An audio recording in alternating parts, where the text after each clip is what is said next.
Hello, everyone. My name is Dr. Vanessa Dunn, Guyton, and I am the proud founder and executive director of Hush No More.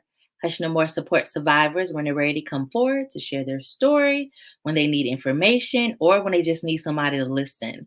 We also provide training in our community to raise awareness on what we call the hush topic: sexual assault, domestic violence, sex trafficking, child sexual abuse, incest, all of those topics and conversations that families and friends and organizations find difficult to have.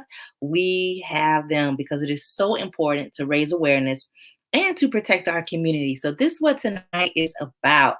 We are going to talk with a special guest who is phenomenal, who I actually met through social media, through Facebook. And so, I'm really honored to bring her on today. So, we have Tanisha Bankston. Welcome, Tanisha. Thank you. Thank you for having me. I'm so excited we finally had this conversation because our topic tonight is no one believed you. And I meet so many people who tell me that nobody believed them when they did come forward. When they finally got the courage and the nerves, or people found out, nobody believed them. So I'm excited because sometimes people don't understand this journey, and there are a lot of people that don't. So let's get into this tonight. So tell us about Tanisha. Who is I'm, Tanisha today? I'm Tanisha. On my healing journey. I'm a mother of three children. I'm an advocate. I'm a survivor of rape, incest, childhood sexual abuse, and domestic violence. And I found myself in 2020. And like I said, I'm on my healing journey. You on your healing journey. How long do you think healing journeys last? Oh, I think they last for, it gets better with time, but I just don't think like you're always going to be, I feel like you're going to always be in some form of healing. I do too. So I feel like I'm always going to be on a healing journey, and that I always have to work on something, that I'm always trying to be better than I was yesterday. So I was Right. just wondering what was your outlook on the healing journey, because that's so important. And you've hit like majority of the hush topics that we talk about. Tanisha has lived and experienced them. And unfortunately, it happened, but you're changing it around. You're changing it around through speaking about it and sharing your story and healing.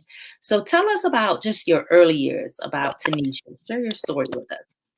When I was around 5 or 6, I was raped and I wasn't believed.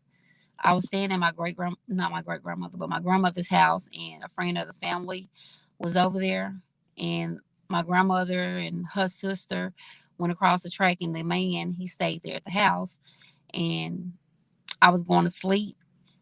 Didn't want to go to sleep, but I was sleepy, so I couldn't help it. And when I fell asleep, next thing I knew, he was on top of me, and he had forced himself inside of me, put his hand over my mouth, and I was trying to scream, kick, but I couldn't because he had his hand over my mouth and he was on the inside of me. But I managed to kick him off of me somehow, kick him in his private area. And I got up and I ran across the track to my mom, and I told her, I said, that man, he touched me. He touched me down there. I didn't know what rape was or rape, the word rape meant. I mean, I shouldn't have to have at the age of 5 or 6. And my mom called the ambulance and they evaluated me there. And I felt my brain, it's like I felt a shift in my brain, like from happy to just a shift that went on in my brain. And I was taken to the hospital, and I remember seeing blood on the sheets. But my mom said I had to relearn how to walk, and I was taken to a special hospital. But the man, he was never locked up. And I asked my mom why. She said that they said that they didn't have enough evidence and proof that he had done it. And so after that, I went into a shell that I never came out of because I knew what he had done to me. I knew what had happened to me. And some of my family members, they didn't believe me, and I was failed. I changed. I always say my life changed before it began because I was only 5 or 6 when this happened. I had a hard time focusing in kindergarten. I failed kindergarten because I missed over 60 days. And so my early and childhood was, I say, horrible, because that went on when I was 5 or 6, and I was adopted by my aunt. So I was taken from by the CPS, social workers, and the abuse never stopped. I thought it would stop, and it just continued and got worse. And when I was 10 years old, one of my aunt's boyfriend, he started having sex with me. He manipulated me to have sex with him. He did that for years. He would take me to the old dog pound and give me money, have me to meet him in the alley, give me coins of change, like dime wrappers, penny wrappers. And he would tell me not to say anything. I was crying on the inside. I didn't know how to cry on the outside because I looked at it also as when I did tell it, when I did speak out when I was 5 or 6, nobody believed me. So who will believe me now? And like I said, he did that for years until he died. So, but when I was 11 years old, the neighborhood candy store grandson manipulated me to have sex. He ruptured my anus. He would get me to sneak out the window, have me to miss school. And so one day he had me to miss school, and my aunt must have called the police because the school must have called my aunt. And police came to the room. Somehow they found us. I said it was nobody but the grace of God. He hadn't had sex with me, but he was about to have sex with me. And he hid me in between the mattresses. That just tell you how little I was and how small I was. I was 11, so I probably was weighing about, I was real skinny. And the police, they were looking for me. They were asking questions, and he said, Tanisha's not here. He don't know her, Tanisha. And they were getting ready to leave, and one police said, hold on. He looked under the bed. I wasn't there. And then he lifted the mattress up, and there I was in between the mattress. And so they was like, wow, and I was taken to the hospital and everything, and a rape kit was done on me. They took my clothes. There was a string, his pubic hair was on me, and like I said, they took my clothes and did a rape kit. I never got it back, anything back, and he was taken to the police station, questioning, and then after they got done with the rape kit and everything, evaluated me at the hospital, I was taken to the police station, questioned, and everything, and they said about him not having sex with me, it was nothing that they could have done. I thought maybe that would keep him from having sex with me, but that didn't keep him from having sex with me. He just kept having sex with me. Like I said, he ruptured my anus. He would have sex with me while I was on my cycle. And he did that for years. For years. And when I was 13, my cousin's husband got me pregnant. He would get me to meet him at Spain's, a grocery store, and or he would tell me to meet him around the block. He would pick me up most nights, like I guess so people wouldn't see what he was doing, but he would have me to meet him at my cousin's house and his house, and he would have porn turned on for me to watch porn. He would grease himself up with the grease and grease me up, and then he would have sex with me. And one day he came in me. I didn't know that he would be getting me pregnant. I would become pregnant. Like I said, I was 13, but he was in his 30s. The other guys were in their 30s as well. And so I became pregnant, and one my baby after I had my baby and she started walking when she was 1, my cousin, she was like, she looked like my husband. Is this my husband, baby? And so I started crying because I was scared to say something. I was just like, I don't know. And so my cousin and her mom suggested that a DNA test should be done. And we went to the courthouse. A DNA test was done. I felt like I was failed by the court system, by school, by the police, because everything were like was in their face, and nobody ever said anything or nobody ever asked questions. Why is this 15-year-old girl in here? Why is a DNA test being done? This 15-year-old girl, this grown man, the people that even swabbed us, nobody ever asked questions. The judge was in there, he never asked questions. And so the DNA test came back to be my cousin's husband, baby. I didn't know how to read it. I was 14, 15, so I didn't understand. I knew how to read, but I didn't understand what it meant. And so it came back to be his baby. So nothing was never said or done about that. It was like it was swept under the rug. It's a family secret. And so it really hurt me a lot because they knew about it, but didn't nobody say anything about it. And he continued to come to my aunt's house, like nothing ever happened and everything. And so Then when I was 14, my son's dad, he started manipulating me to have sex with him. Me and my friend girl, we were walking down the street, and he called me over, and I went over there. He had a bag of hot chips and a pickle. So evidently, he had been watching me to know I like hot chips and pickles. So he called me in the house. I went in, and so he ended up having sex with me. And he asked me if I wanted to be his girlfriend. I did not know how to say no. I did not know how to tell people no. And I was just a child. I was 14 and he was 23 years old. So I ended up in a domestic violence relationship with him from the age of 14 to 23. I moved out from my aunt's house when I turned 17 and got my own place down the street. There were times I would be just scared to stay in my own place because he would jump on me, just jump on me for nothing.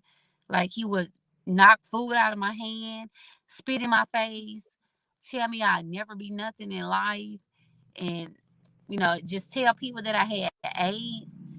I didn't think I had AIDS, which I prayed I didn't have AIDS. I didn't know what I had, and so that just went on for years. And like I said, I escaped that relationship when I was 23 years old. And I'm 33. I just turned 33. And I was introduced to a group on Facebook by me posting my story one time and saying the things that I was going through with my kids. So I was introduced to a group back in 2020, and that's when I first spoke out. I was asked if I wanted to speak, and so I did. And so I thought I would be scared, nervous, and all of that. And that's when I discovered I had a voice when I first spoke out in 2020, July 3rd, 2020. And then people just started messaging me and writing on my timeline, asking me if I wanted to speak. And so I started speaking. The more I spoke, the more confident I became in everything. And so that is my story, and I'm on my healing journey. You like, I got this all wrapped up. And I know it's hard. The way you delivered it was like this, it was very in order. And so I have some questions for you that I know the audience have for you as well. One, how did the men have access to you? Because they were able to get you to get out of the house, to get to you at the store. Like, where was the adults? And not to say necessarily from a blame perspective, because I don't know, like, what was your situation, but where was everybody that allowed you as a child to be able to have all of this happen to you? Well, my aunt, she was at the house. Like she said that she told me to leave those men alone, the ones that she did know about, because she didn't know about the first two Okay. guys.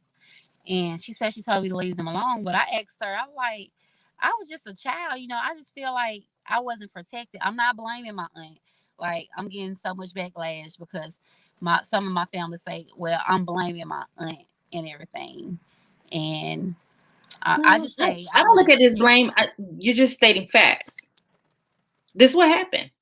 Right. Essentially, that's what happened. But and I'm pretty sure other people are like, how did people have access to you? Right. And I was living with my aunt, and like they were coming to my aunt house, and they would be on the porch. The second man, he would always come to my aunt house because, like I said, he was my one of my aunt's boyfriend, not the aunt that raised me. He was another aunt's boyfriend, baby daddy, and they were just they targeted me. I mean, I always felt like I was the weak one. I don't know why they targeted me. I don't know. My mom was in and out of prison all my life, so I really didn't have that support.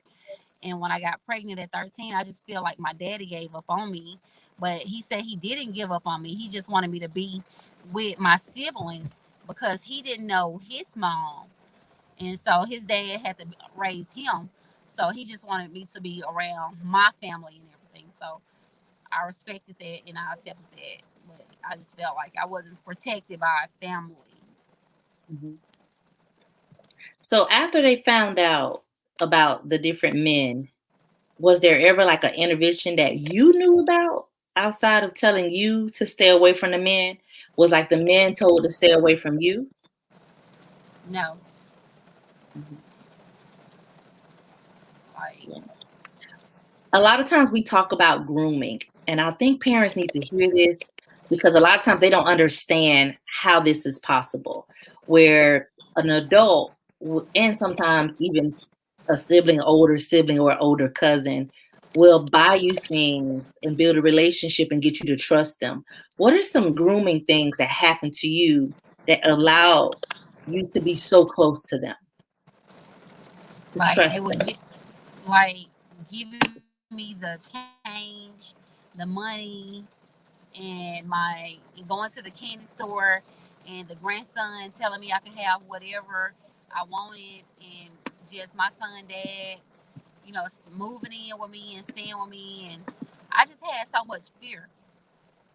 Like I didn't trust them. I was just fearful of them from So it all was more of that. a fear tactic. Yes, and I that fear has lived in me for so long, and I'm just learning to let go of fear and everything because, like I said, it was in me for so long from all the things that I went through. Even some of my cousins in my family would come into my room in my aunt's house and fondle in my pants and everything. Or one of my cousins will his foot put my foot on his penis until he masturbate and everything.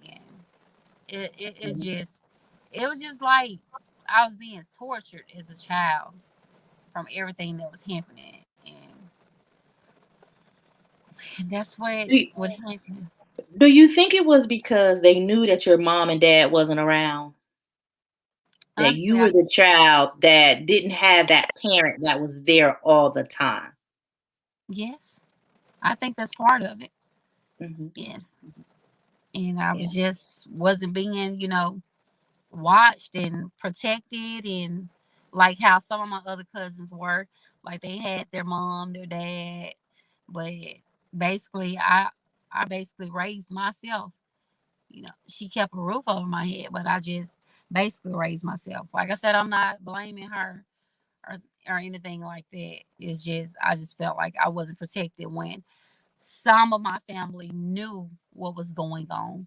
That could have said something or done something, but nobody ever said anything. And when I did speak out, I wasn't believed at the age of 5 or 6. Mhm. So that put you on a spiral. Yes. Did you ever feel like, when I heard you say you couldn't say no. Did you feel that way because men always had their way with you?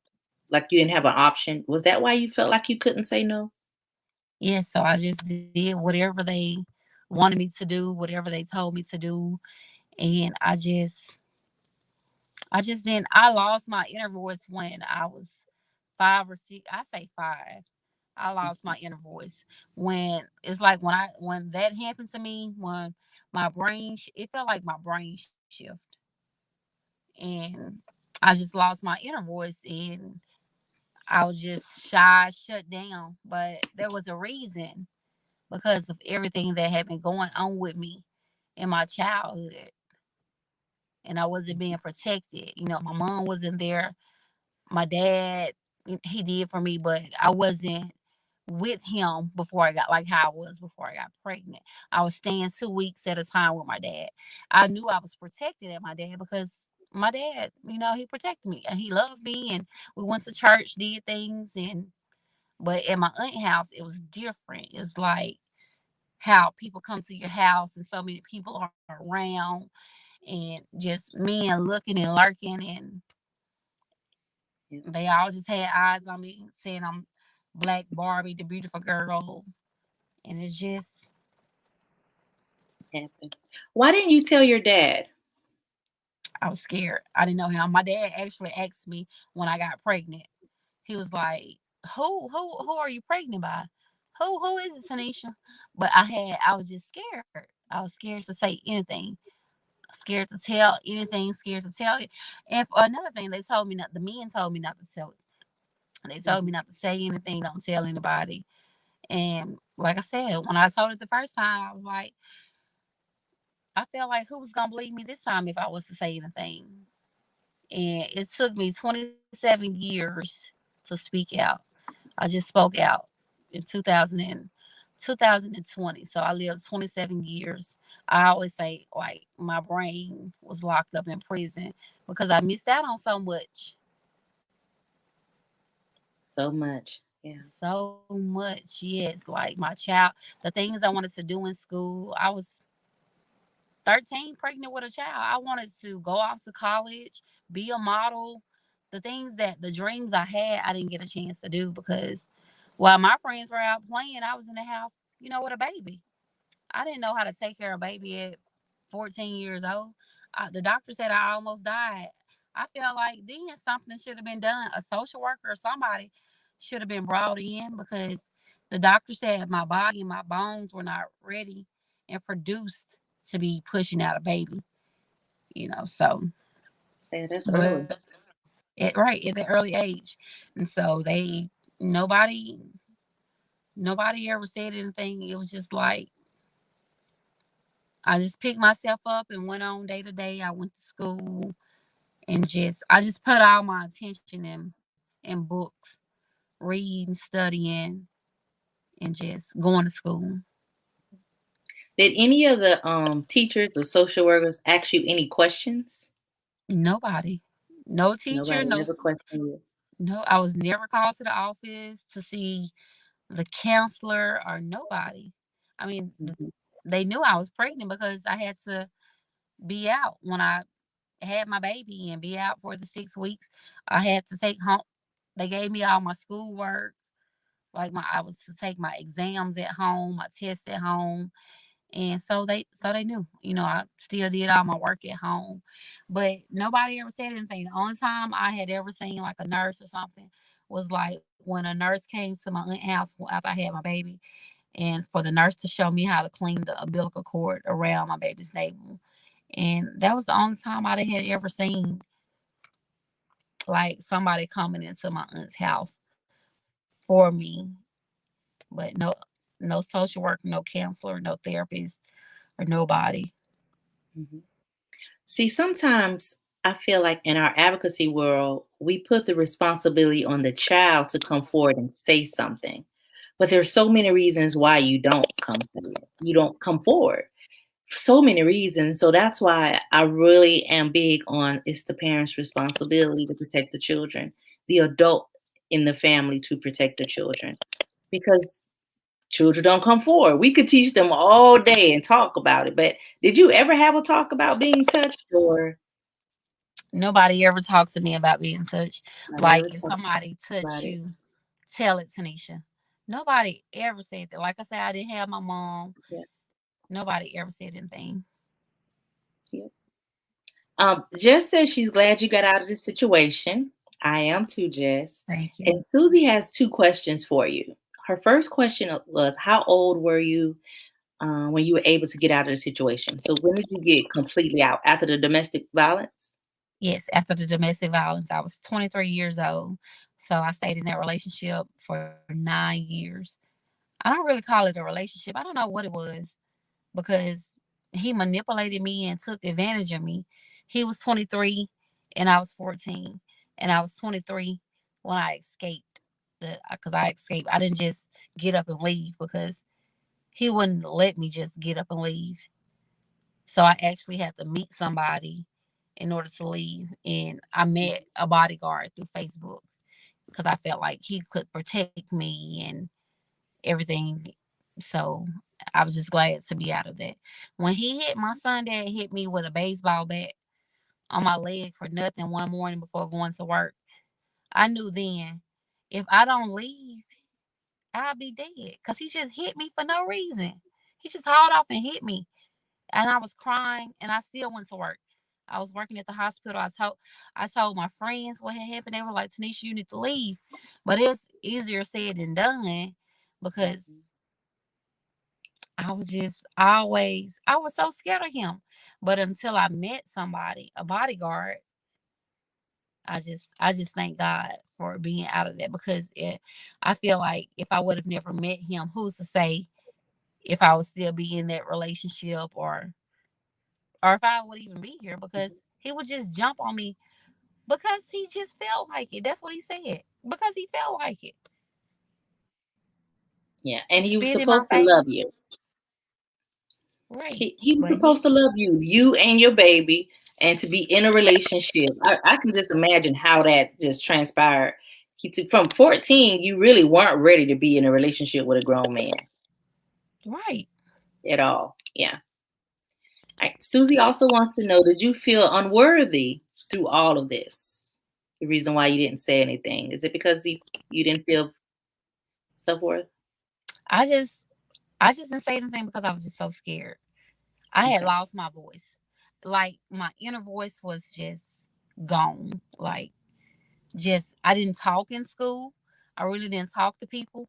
I was shut down. I isolated myself basically from the world. I was just to myself because I was just always shy, had low self esteem, and I just felt bad, just neglected. So my biggest thing was fear. Fear had me bound. Fear. Fear. I just had so much fear from what they were doing to me, and I lost my inner voice. Like when my brain actually when I felt like my brain shifted, I just lost everything. Just it was just like I became a different person. And when you are victimized the first time, you are at a higher risk of it happening again. It's almost like predators realize that you've been abused before. You have that abuse, the low self-esteem, you're quiet, you didn't have the family, so it's really hard to get away from those type of people who target you, because essentially that's what they did. They targeted you. Tiara said, did your mom experience the same things from your family? Did your mom go through child sexual abuse? Did they Yeah. treat her this way too? Well, I just recently talked to my mom about a few months ago, and she said that men used to do her the same way. And so she said that her mom basically didn't protect her. And I don't know because she didn't know how. I don't know why, but she said her mom. That's what she told me. She said her mom didn't protect her, and she said guys would come into her window late at night and have sex. She said she was about 9 years old, and my mom is bipolar and schizophrenic now. And I don't know if it's because of all the trauma that she went through, but that's what I say. That all of the trauma that she went through, and people don't know my mom's story. And I didn't know until she told me. And so, yes, she went through a lot of that. And she said men would always have sex with her and rape her when she was young. And so Mhm. Is she healing? Is she on a healing journey now, or she's still struggling with it? she's still struggling with it. Like she's in like a mental health institution because she's not like stable to be on her own, but they're gonna help her find her own place. But like I said, I feel like by my mom being traumatized, that did something to her, and having us young and not being able to take care of us because she said men would jump on her and everything. I mean, I witnessed my mom getting beat by several guys, and my mom went to prison for I say self defense because a man just started beating her with a broom, and she cut him. She just started cutting him, but my mom went to prison, and the man didn't go to prison or jail. Mhm. So she has a lot of trauma. I have a lot of trauma from seeing what my mom went through. So, and just throughout your family, it's like a lot of family secrets. Like they knew things were going on, but they didn't say anything. And that's the problem that I have is when we don't talk about it. Because when one family member shares something, it allows the other family members to protect those around them. You know, it's a protection Right, thing too. Okay. right. Susie says she's happy um, that you are free and able to heal. I am too, Susie. I am Thank you, too. Susan. Thank you. Because Me too. definitely, Not easy. It's not Definitely is easy not at easy. all. It wasn't easy, and I just always kept God with me. Just pray and ask God to heal me. Just heal and deliver me. And that's what So, what do you do? What does part of your healing look like? Social media is one, and people don't like Facebook and social media, but it depends on how you use it. And we have a lot of support groups, a lot of groups, and so it really is beneficial to some people. What are some things that Tanisha does to help her on her healing journey? I journal. I journal every day. I write every day. I'm a dreamer and I dream every night, and I get up and I write down my dreams, and I started meditating and just I walk from time to time and everything, and I just got up and motivated myself and went on and said what I was gonna do and wrote my book as part of my healing, and just wrote my book. I just made up my mind, and but writing is my number one healer, and talking to God. People say I'm crazy, but people think I'm crazy for talking like this and saying the things that I'm saying, but I'm not crazy. Well, I don't think you crazy. Me and God have whole conversations. Like, that's my friend. Right. And Right. sometimes when people don't believe you, you rely on your faith because you can't even trust telling somebody if they're going to support you or not, or if they're going to say, I call it dumb stuff. Some people say dumb things to you when you're trying to open up. So it's hard to talk to others. So you find yourself having that conversation with God.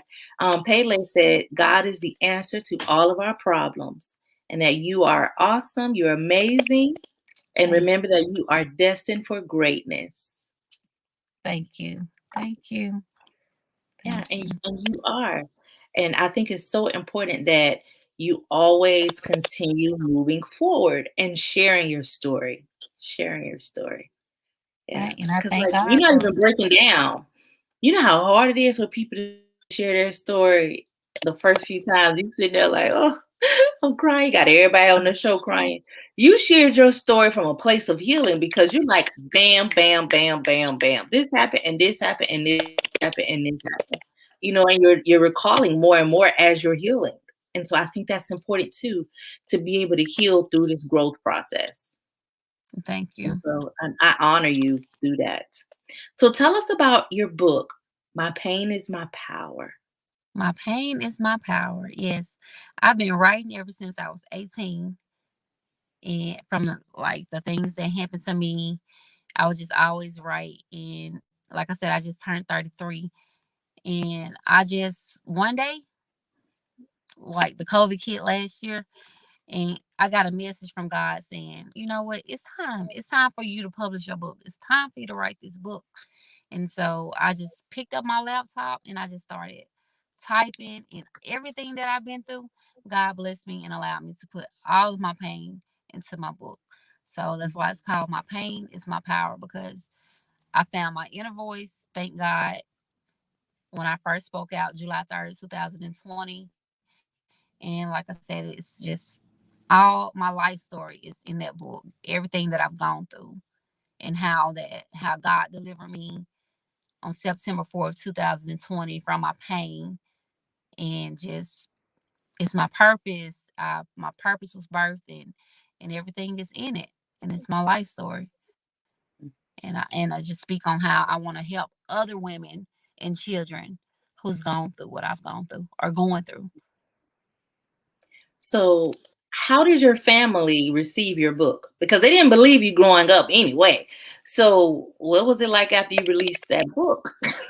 Oh Lord.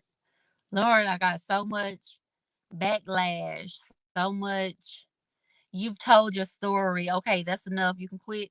You don't have to keep talking.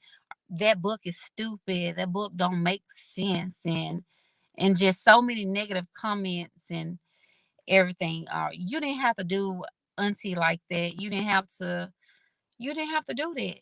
Like, just I just feel like I don't have any support really from my family. we were never just really close. I just felt like the black sheep. I was just there because I didn't have anybody. I don't just really have friends like that. And so I just wanted somebody to talk to and to be loved. But when I wrote that book, I just got, they say that my book should be called The Lies We Tell and the Secret We Keep. The lies Because we tell and the secrets we keep. that's what they Yeah. say. Yeah. Is it something that if they're listening that you would want to say to them? I would just say, like, I'm not blaming my aunt, but I wasn't protected. And this is my story, my testimony. I'm telling it and I'm sharing it because I was locked up. My mom was locked up in prison for 27 years. And I was silent for 27 years. And now that I have my voice, yes, it took me a long time, but I'm speaking out and I'm telling it and I'm just sharing it. Mhm. And it's your right. It's your right to share your story. You know, when we first started talking, I was like, share your truth. It is your truth. Everybody has a right to tell it. It is your story. People not going to believe you. They're not going to support you. And we have to move past that. You know, I had people upset with me because I didn't tell them first before I came speaking out. So what? I chose not to tell you first. You could Right. tell who you want to tell, when you want to tell it, and how you want to tell it. And I Right. think that's important and it's so powerful. Pele said your story is a blueprint for someone else. And I agree. It truly is. And that she loves both of us. So we love you, Pele. Love you too. It, Love you it's too. so important to share your own truth and not worry about what somebody has to say. And is it hurtful? Yeah. Yes. How do you allow it not to hurt you as much? I just write stuff down and just You I write it down. cry. I have my Okay. moments where I just cry and I just let everything out and that's it. And I had to come to terms that it wasn't my fault. Like I had to just come to terms and accept that and it wasn't my fault because I always thought it was my fault. And like remember I told you that I was gonna stop speaking and just stop telling it and stop sharing my story. And you say, don't let nobody quiet you. Don't never do that. Like you've lived in it for too long and just I'm sorry if people's mad, but I just can't, I just have to let it out, share it. It's my truth. I know what happened. I'm not making nothing up that I'm saying. I know everything that happened to me happened.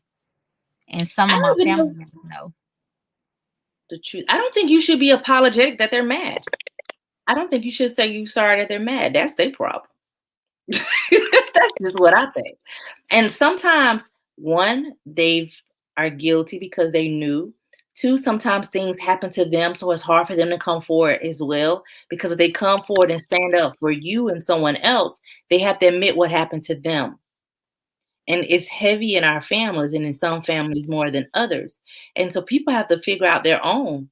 And it's okay for us to cry sometimes. I call my tears butterfly tears. So sometimes people Okay. hurt my feelings, and I cry and I heal through them. And it sounds like that's what you're doing as well. And so it's important to do that. But I don't care who gets mad about my truth.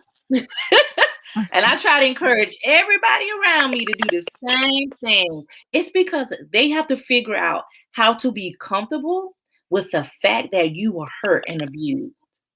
And they don't want to get into that space. So, because it's uncomfortable for people, but they will. So that's me speaking to your family.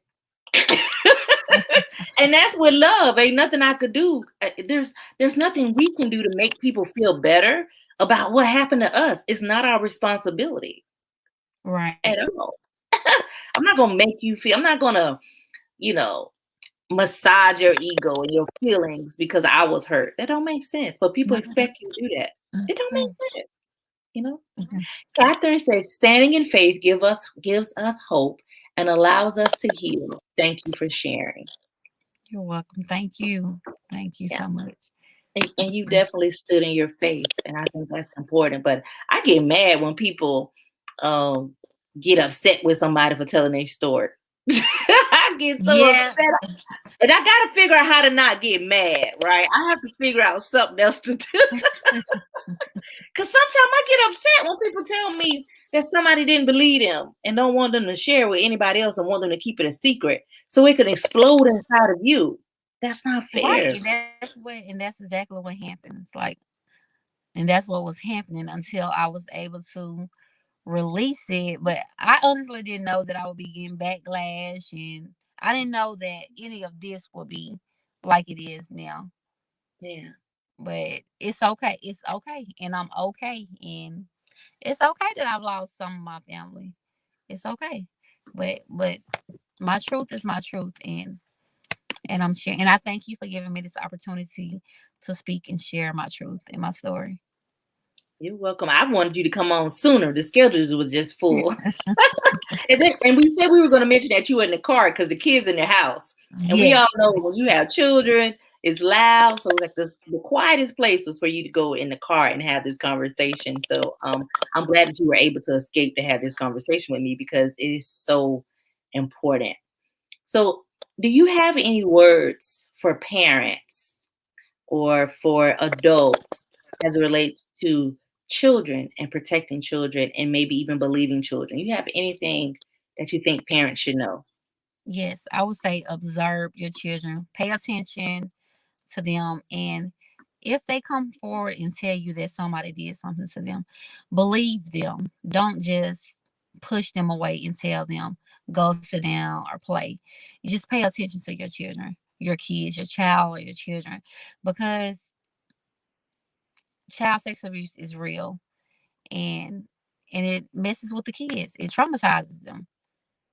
And so just pay attention and believe them. Mhm. Yeah. And I always say, call the police so an investigation can be done.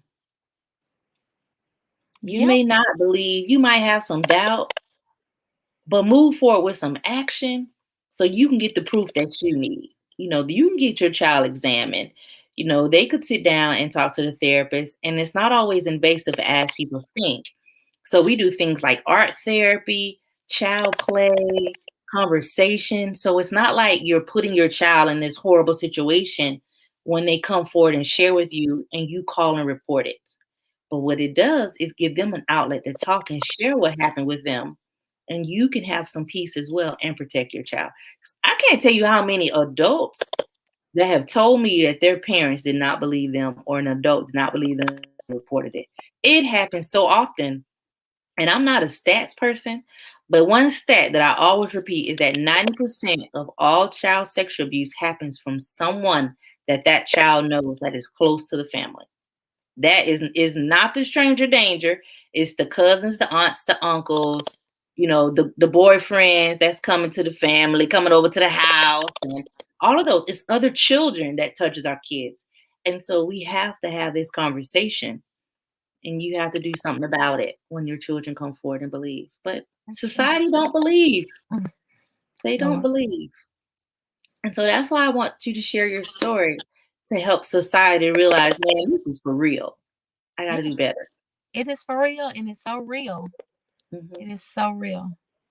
Yeah, Yes. it is. It's very real. Pele said, thank you for sharing your powerful story. Amazing conversation. Catherine said, hush no more. We always talk about hush no more. That is definitely my thing. My thing is to hush no more. You have that right I'm to not. get I'm help gonna and to keep heal. speaking. Yes. Yeah, you have that right. And Yes. Michelle said, thank you for sharing. You're Thank you welcome. for sharing. You're Yeah. welcome. And Catherine, it's 90%. It is a very high rate. I was in a training, we were talking about people love to say that adults who were abused as children are abusers. And that's a statistic that is not always true. That doesn't mean that if they've been abused and that's why they abuse. Society gives people excuses for their behavior. And if you were abused doesn't mean that you should touch another child. So it's people like that and the excuses that society gives and the alibis, or maybe they didn't mean it. Maybe you took it wrong. Maybe those men did not mean to really hurt you.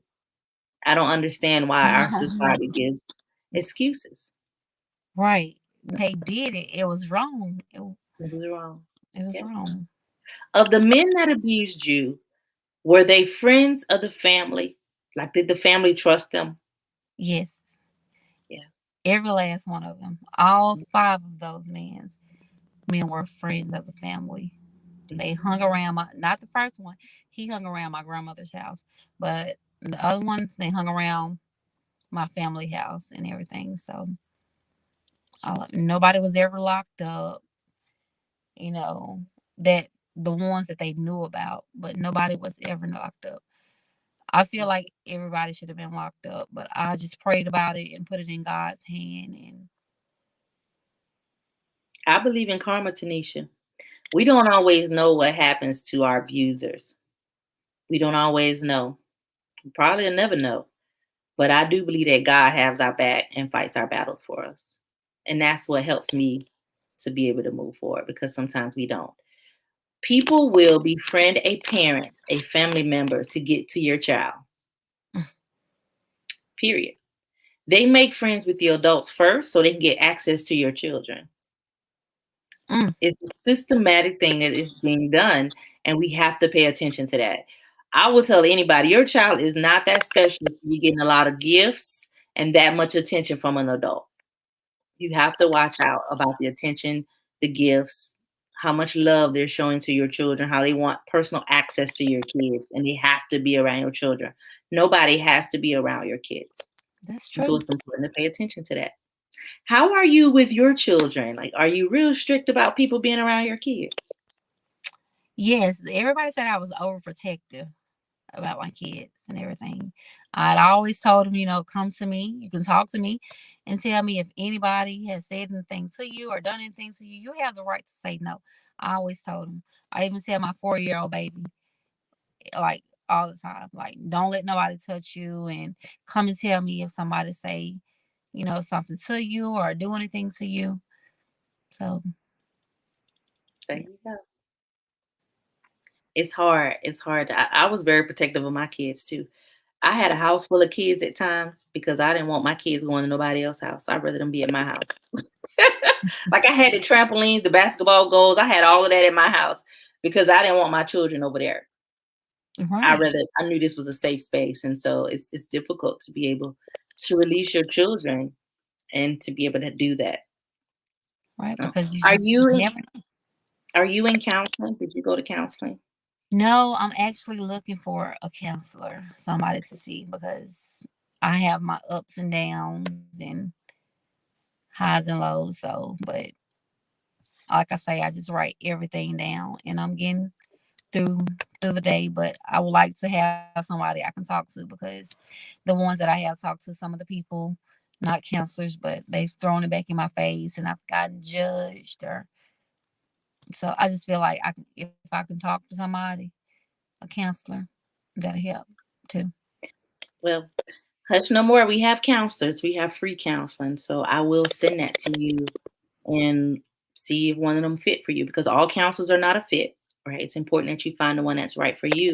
But we do have free counselors and that can actually help you as well. Okay, thank you. And don't give up on that search. Princess said, I remember almost being raped by my cousin. I told my aunt and she did not believe me. She actually blamed me. Mm, Um, I don't understand how parents and adults blame children in this any kind of way. But they'll love to say things like, you're promiscuous, you're fast, you're growing up too fast. Person's face, look at the clothes you got on. They will blame you instead of blaming the person that actually is the abuser and the predator, because that's what I like to call them predators, because that's essentially what they are. Lupe said, "May God bless and strengthen you as you heal, and thank you're y'all. definitely getting Thank you. stronger." Thank And you. Princess also say they will not get away with it. I do not believe that people get away with the things that they do to others. And Thrive Works, Sierra Brabham. Oh, Thrive Works. That's an organization that also has free counseling. Okay. So, Thank Princess, if you you. could put the link in the comment section. That'll help. So Thrive Works is another good organization that Well, thank you. gives counseling. There's a lot of resources out here, and that's why it's so important to get the information that you need. All right, so tell us how to contact Tanisha and how we can purchase your book. You can contact me by phone. My number is 662-699-0785. And my book is on Amazon. You can type in my name, Tanisha Bankston, or type in the title, My Pain is My Power. And that's the only title. So that's going to pop up there. So in my picture. Yes. But God. But God, I am so proud of you. I honor you in this moment of sharing your story. It's not easy. You just made it easy. You went through your story like it is. It is. I can tell you've been writing and healing on that journey. And so I am truly proud of you. And I look forward Thank to you. seeing more work by Tanisha and seeing you make a difference in our community and raising awareness and deciding to hush no more. Thank So you so much. thank you so very much. So, you've heard from the amazing Tanisha Bankston sharing her story of how no one believed her. And I think it is so important that you believe individuals. Don't be so quick to believe the predator, the abuser. Don't be so quick to believe that person. You think they're going to sit there and say, "Yeah, I did it." No, people don't just admit what they did. Exactly. That's right. They're not going to do that.